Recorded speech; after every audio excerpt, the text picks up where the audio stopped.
devote our attention to the rational design that meets real-world relevance.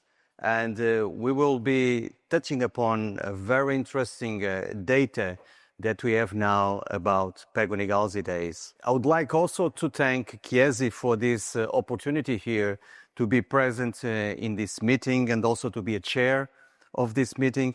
And I believe that what we are going to do here is really explore science behind the development of an interesting drug.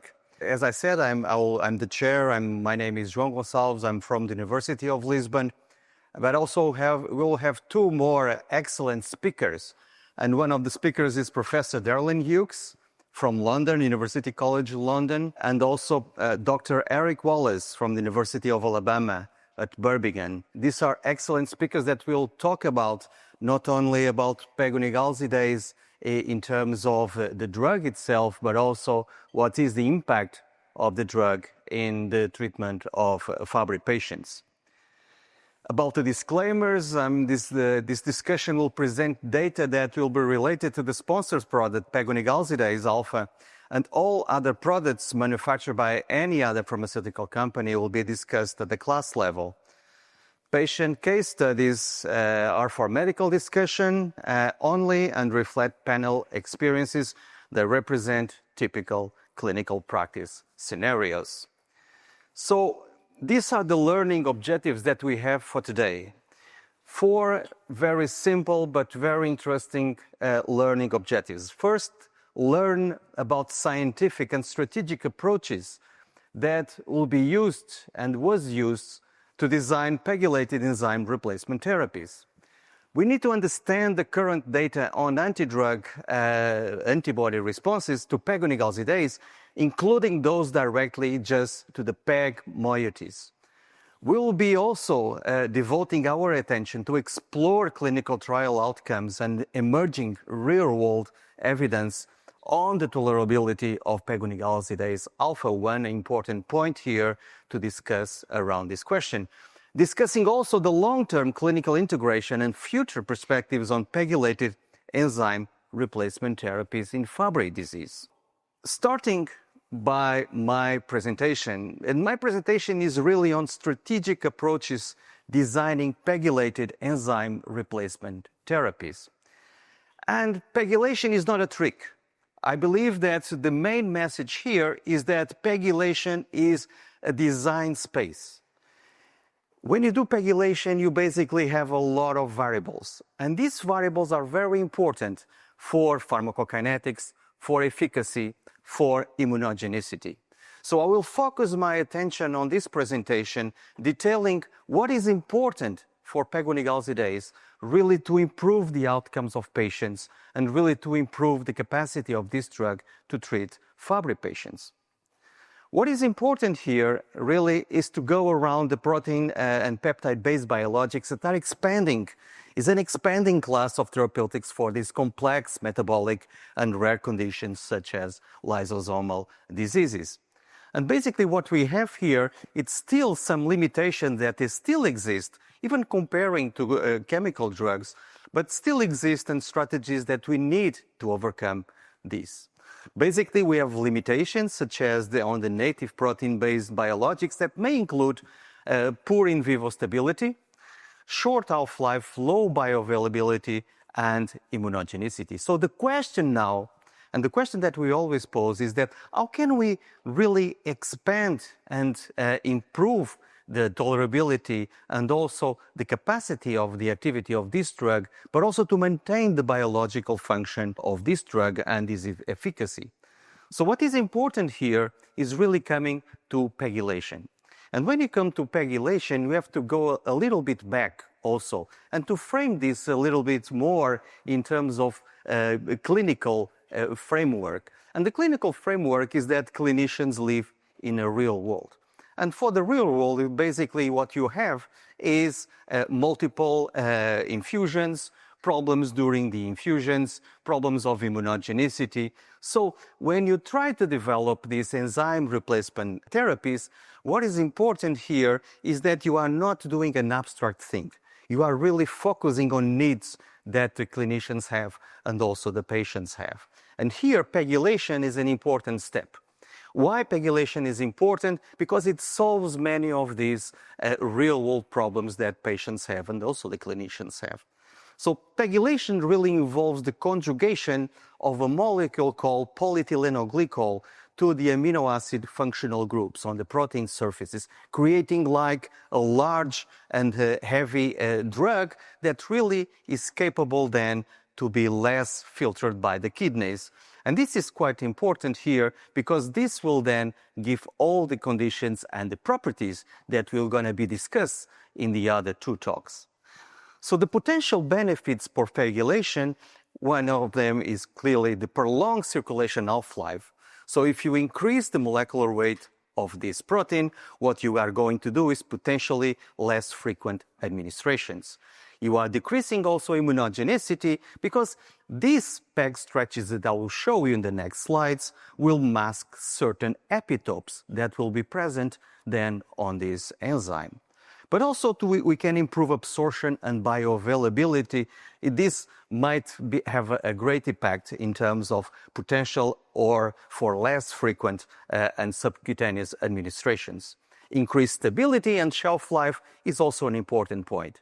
Why? Because you want to increase the stability of the drug and maintaining the activity of the drug for a long time in circulation in the patients. So in this case, increasing the thermal stability of the drug is an important point that was developed by the company during the preclinical development. Another point which is really critical for the development of immunogenicity is the aggregation effect. When these proteins go into the patient, if they start to aggregate, that is like a trigger for immunogenicity. So PEGylation has this effect of reducing aggregation of this enzyme, reducing also the capacity for the immune system to detect this drug as an aggression. So in this case, what are then the potential risks?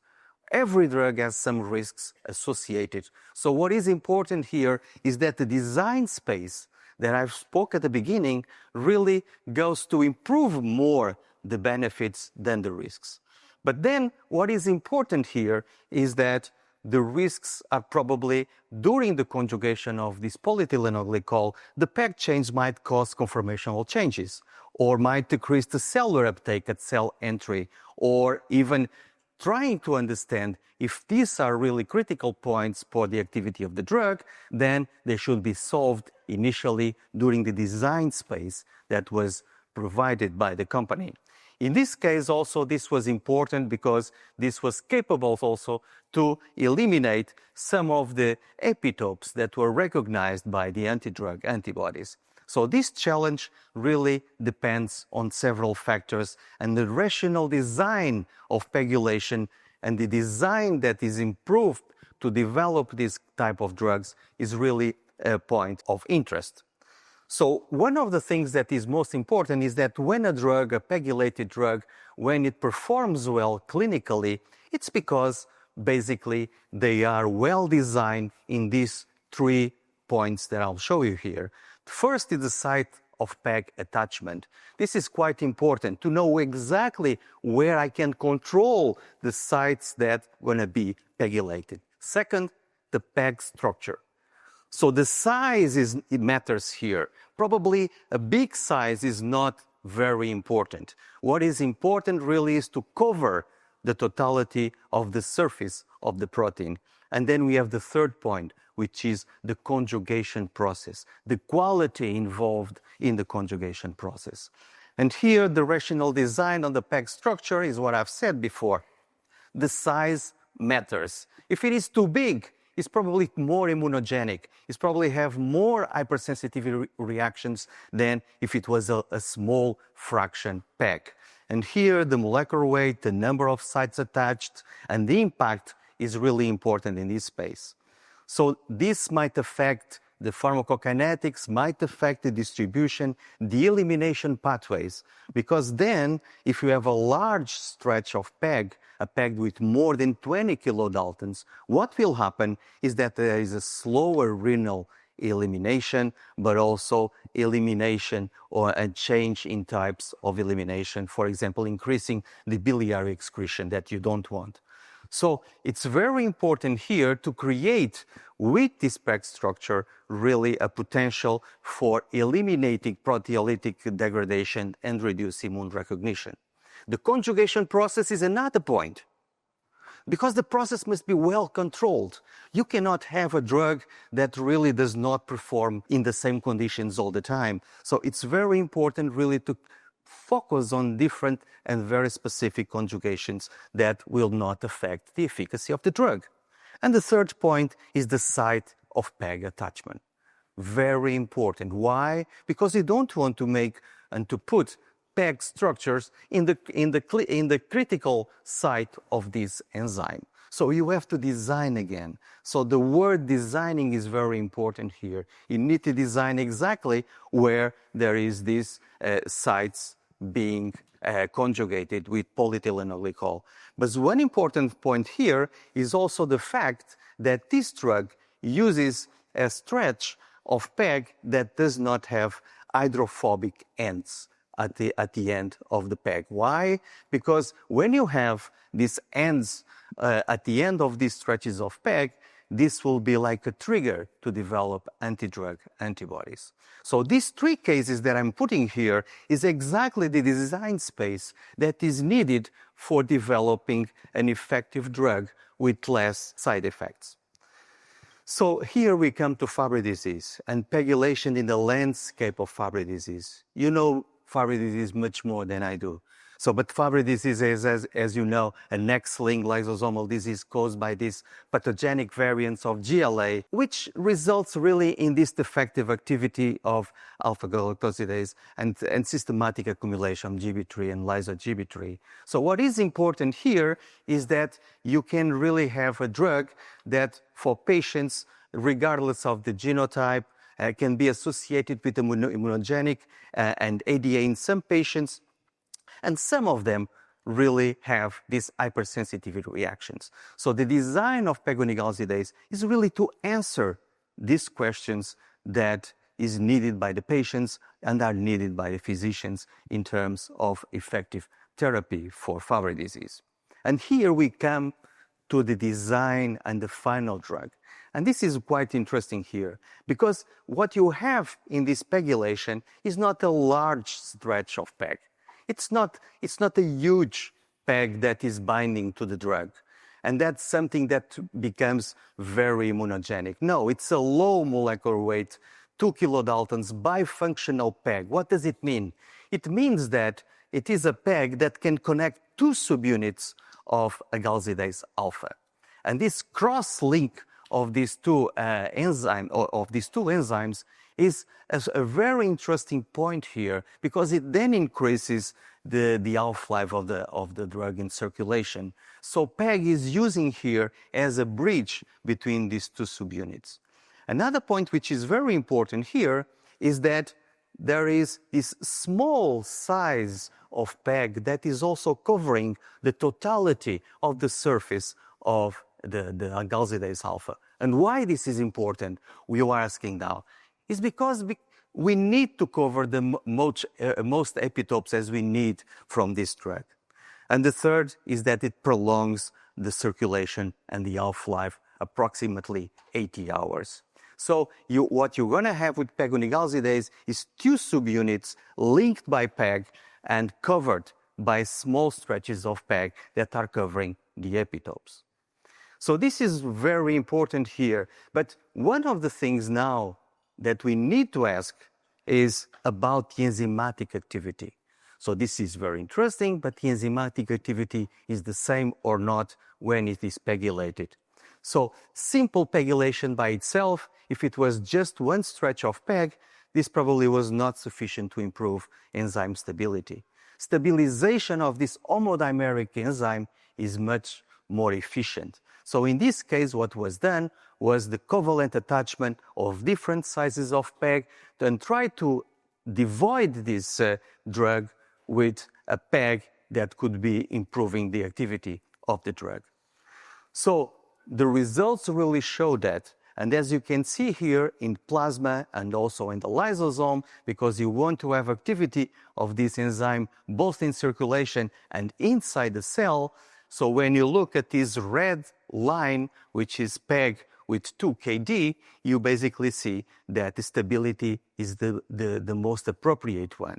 So what you have here is that this cross-linking of these 2 kD PEG chains achieve the best stability in plasma and in lysosomal conditions, retaining the enzyme activity. So this PEG moiety really does not contain these hydrophobic stretches that bind the antibodies and increase the titer of the antibodies. So in comparison to other drugs which are PEGylated, this drug is avoiding the binding of anti-drug antibodies. The other point here and the other question that we should put is that is pegonigalsidase alpha able to effectively enter the cells and localize the lysosomes? We know it is stable, but can it go inside the cell? So the results really show that. It shows that basically in the heart and in the kidneys, when you compare PEG 2000 with a small, even smaller stretch of PEG, basically what you see is at 2 hours, you see already this delivery inside the cell, but you don't see it in the liver. You see more in the kidney and you see in the heart. So this is quite important here, and is an effective moiety really to deliver this to the cells. And the second one is the uptake in the lysosomes. And here, if you look at this figure, basically what you're going to see here is that you have this marker lamp for lysosomes. You have also pegonigalsidase alpha. And when you compare these two images, you're going to see that pegonigalsidase is inside the lysosomes. So it can enter the cells, accumulate intracellularly, and localize to the lysosomes. An important point here. How does it bind? How does it enter? What is the receptor? M6PR. It's not the only route of entrance, because if you put these cells at 4 degrees, you are going to see pegonigalsidase also going inside the cells. So this is quite interesting and shows that pegonigalsidase is able to effectively enter the cell, localize the lysosomes. The second question is the function of pegonigalsidase that's preserved upon cell entry. So here we have to connect one thing, is the energetics of Fabry disease cells. One of the interesting results here, when you have these knockout cells without galsidase and you try to put pegonigalsidase, it's going to rescue the cells, the effective energetics of the cell, together near the wild-type cell. So this is quite interesting because there is a rescue of these cells. The second one is that pegonigalsidase also increases the cellular ATP content and improves mitochondrial respiration profile. As you can see on the left, you have like this rescue of ATP compared to the wild-type cell, but not on knockout cells. What you see on the right is exactly the same in terms of respiration, cellular respiration. What you're going to see is that the wild-type cell, together with pegonigalsidase, you see the same behavior in terms of energetics. So this is not a clinical endpoint, but is a surrogate marker really to understand that pegonigalsidase is really performing well in terms of development. So pegonigalsidase appears to be able to rescue this mitophagy and counteracting this mitochondrial dysfunction. So finalizing this, the rational design of pegonigalsidase alpha, increasing stability in preserving enzyme activity. Very important point for this drug. Effective cellular uptake and to reach the lysosomes and preserve the function upon cell entry. This is exactly the pharmacodynamic effect and the pharmacokinetic effect. But then there is one specific thing that we are going now talk with Professor Derralynn Hughes, is the epitope masking and potential to reduce immunogenicity. We are going to hear that because it's very important to understand that this pegylation is really protecting the drug from the anti-drug antibodies.